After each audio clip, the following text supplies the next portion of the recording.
मसीह संदेश सुनने वाले सभी मसीहों को यीशु नमस्कार। मसीह संदेश में आज हम मत्ती रचित सुसमाचार उसका 22 अध्याय 11 पद से 13 पद को देखेंगे कि लैंत के 14वें दिन परमेश्वर का वचन हमसे क्या कहता है। मत्ती रचित सुसमाचार उसका 22 अध्याय 11 पद से 13 पद। तब राजा अतिथियों को देखने भीतर आया तो उसने वहां एक मनुष्य को देखा जो विवाह का वस्त्र नहीं पहने था।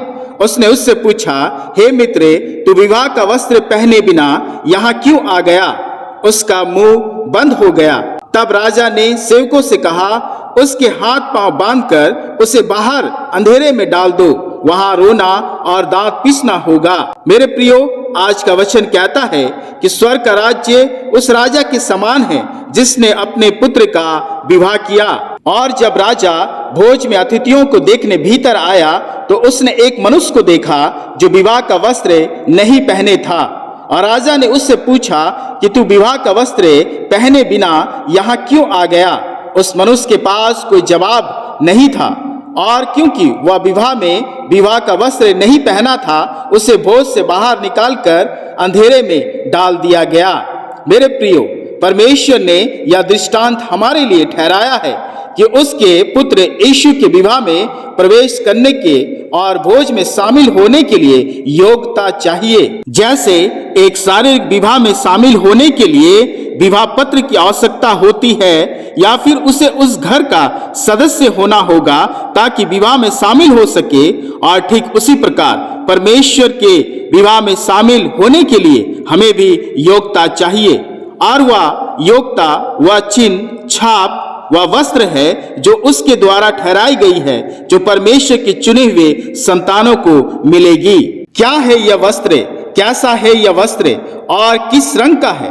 प्रकाशित वाक्य उसका 19 अध्याय 7 पद कहता है, आओ हम आनंदित और मग्न हो और उसकी स्तुति करें, क्योंकि मेमने का विवाह आ पहुंचा है और उसकी दुल्हन ने अपने आप को तैयार कर लिया है। उसको शुद्ध और चमकदार महीन मलमल पहनने का अधिकार दिया गया, क्योंकि उस महीन मलमल का अर्थ पवित्र लोगों के धर्म के काम है।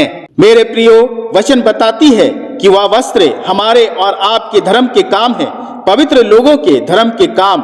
जैसा वचन कुलुसियों की पत्री उसका 3 अध्याय 12 पद कहता है, इसलिए परमेश्वर के चुने हुओं के समान जो पवित्र और प्रिय है, बड़ी करुणा और भलाई और दीनता और नम्रता और सहनशीलता धारण करो। मेरे प्रियो, इस बोझ में शामिल वही लोग होंगे जो प्रभु यीशु को और उनके उन गुणों को अपनाया हो, क्योंकि इसी में वे परमेश्वर के संतान ठहरेंगे, वे पवित्र ठहरेंगे। जैसा लिखा भी गया है गलातियों की पुस्तक उसका 3 अध्याय 26 से 27 पद में, क्योंकि तुम सब उस विश्वास के द्वारा जो मसीह यीशु पर है परमेश्वर की संतान हो, और तुम में से जितनों ने मसीह में बपतिस्मा लिया है उन्होंने मसीह को पहन लिया है। मेरे प्रियो, ये वे लोग होंगे जो मसीह के लहू से धोए गए हैं, जो पाप के मैले वस्त्र उतारकर मसीह को पहनेंगे। जैसा प्रकाशित वाक्य उसका 7 अध्याय 13 से 14 पद बताती है।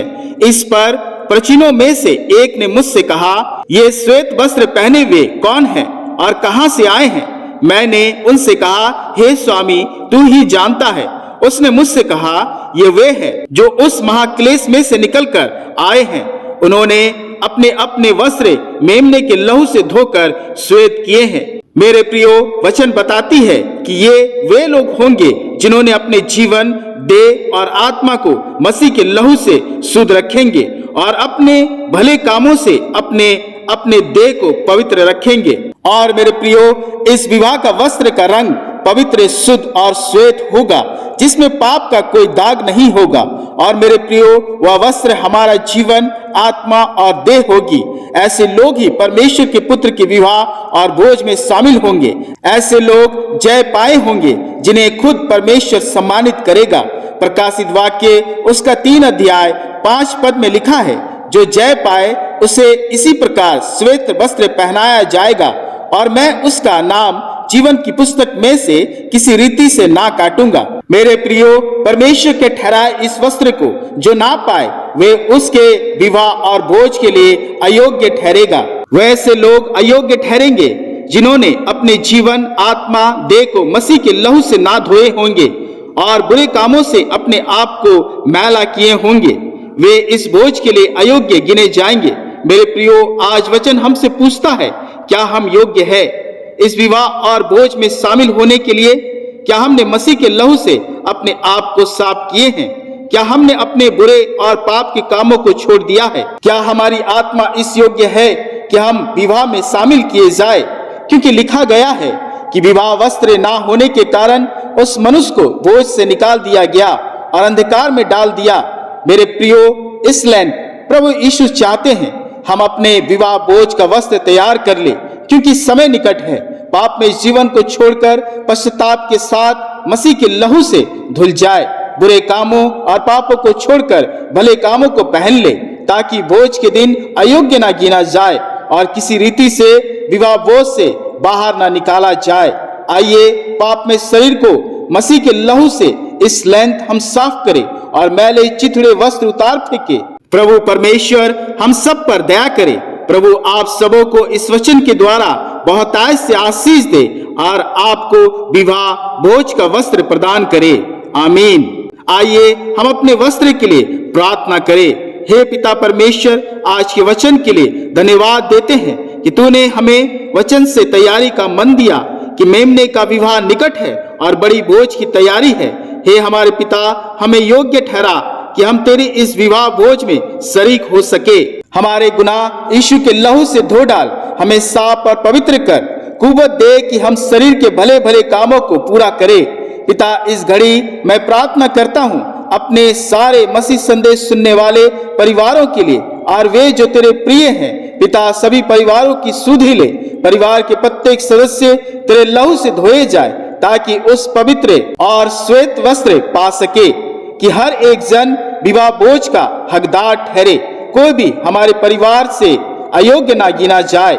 जो अब अयोग्य है, पापी है, बुरे कामों में लिप्त है, पिता अवसर दे कि वे फिर कर तेरे पास आए, कि अंधकार के उस महाजलन से मुक्ति मिले। पिता, योग्यता दे कि हम उस श्वेत वस्त्र को पहने रहे। मसीह की धार्मिकता, प्रेम, सहयोग, अनुग्रह, उद्धार का वस्त्र पहने रहे। पाप के वस्त्रों को उतारकर मसीह को पहन ले कि जीवन के पुस्तक से हमारा नाम ना कटे। पिता, हम पर दया कर और अपने अनुग्रह से जय पाने वाले हमें ठहरा। धन्यवाद देते हैं कि तू अपने लोगों को अवसर देता है। पिता, इस अवसर को उपयोग होने पाए। धन्यवाद और महिमा की भेंट ग्रहण कर और हमारी इस प्रार्थना को अपने प्रिय पुत्र हमारे उद्धारकर्ता के नाम से कबूल कर। आमीन, आमीन।